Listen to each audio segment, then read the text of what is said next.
Last night I got to see Predator Badlands early, and I have to say, while it may be the lightest Predator film yet, it also might just be the best. It sheds the weight of repetition that's haunted the franchise for decades. Instead of another retread of jungle warfare or urban chaos, Badlands pulls the camera back and asks, what if we saw through the Predator's eyes, not just the thermal vision, but its soul? For the first time, we're not just watching the Yautja hunt, we're watching one question: what the hunt even means. This is a story about identity and rebellion, about a creature bred for perfection, daring to be imperfect, daring to defy its own code. And that's where Badlands shines. It's not trying to reinvent the Predator through spectacle or scale, but through empathy.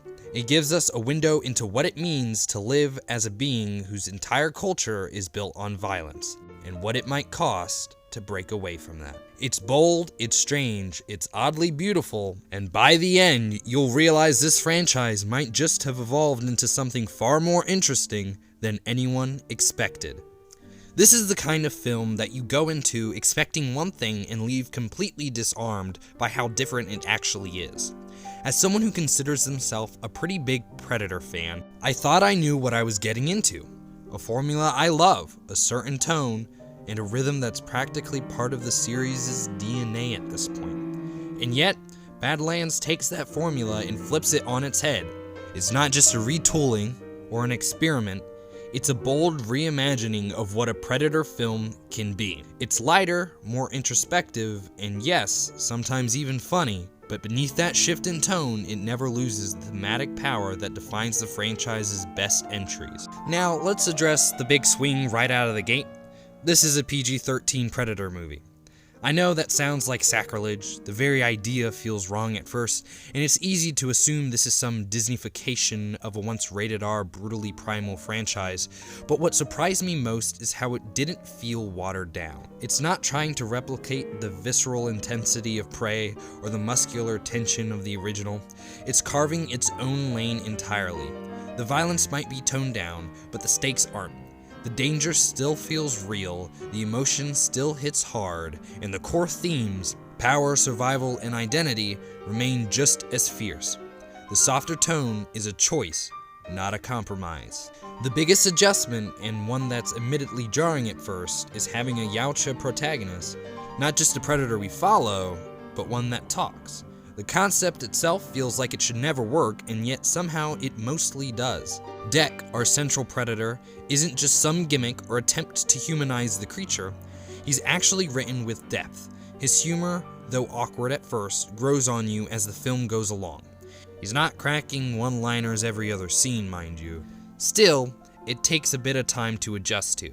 Hearing a Predator joke is weird, but as his personality unfolds, it becomes strangely endearing. That said, Dek's physical design might be my only genuine gripe.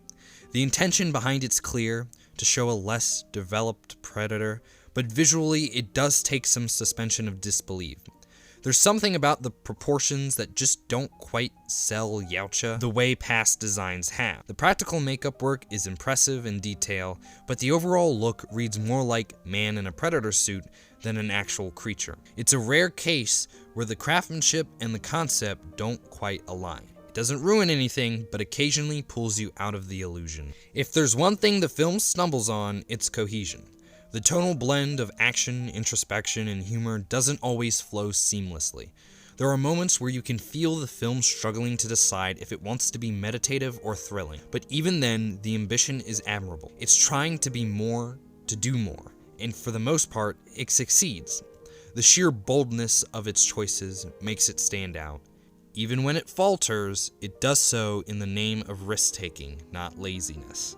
Visually though, the film is stunning. The cinematography is easily some of the best the franchise has ever seen. Grand, sweeping, and vibrant. There's a scale to Badlands that feels mythic, almost Star Wars-like in its ambition. The direction leans heavily into visual storytelling, letting the landscape itself mirror Dek's journey. You can tell the filmmakers wanted this to be a theatrical experience, and it absolutely is. This is blockbuster cinematography done right, balancing spectacle with soul. The score deserves its own praise too. It's not the bombastic tribal pulse we've come to associate with the Predator. It's something more melodic, more searching. There are haunting strings, airy synths, and this undercurrent of wonder that feels brand new for the series. It's sound of curiosity instead of carnage, and that fits the film perfectly. The composer doesn't just build tension, they build emotion. It's a score that carries weight, that complements Deck's arc in a way that makes it feel like a true character journey rather than a creature feature. The humor, oddly enough, works too. Once you get settled into its rhythm, the comedic moments stop feeling misplaced and start feeling organic. It's less Marvel quippy and more character-driven awkwardness, like watching someone or something trying to understand what it means to exist outside of violence. The levity doesn't erase the tension, it gives its texture. It's refreshing to see the series expand its emotional palette rather than just repeat the same beats. This tonal flexibility gives Badlands a unique energy that separates it from the rest. And then there's the writing, which is shockingly thoughtful. Badlands could have easily fallen into self-parody or bland franchise filler, but instead it becomes something meaningful.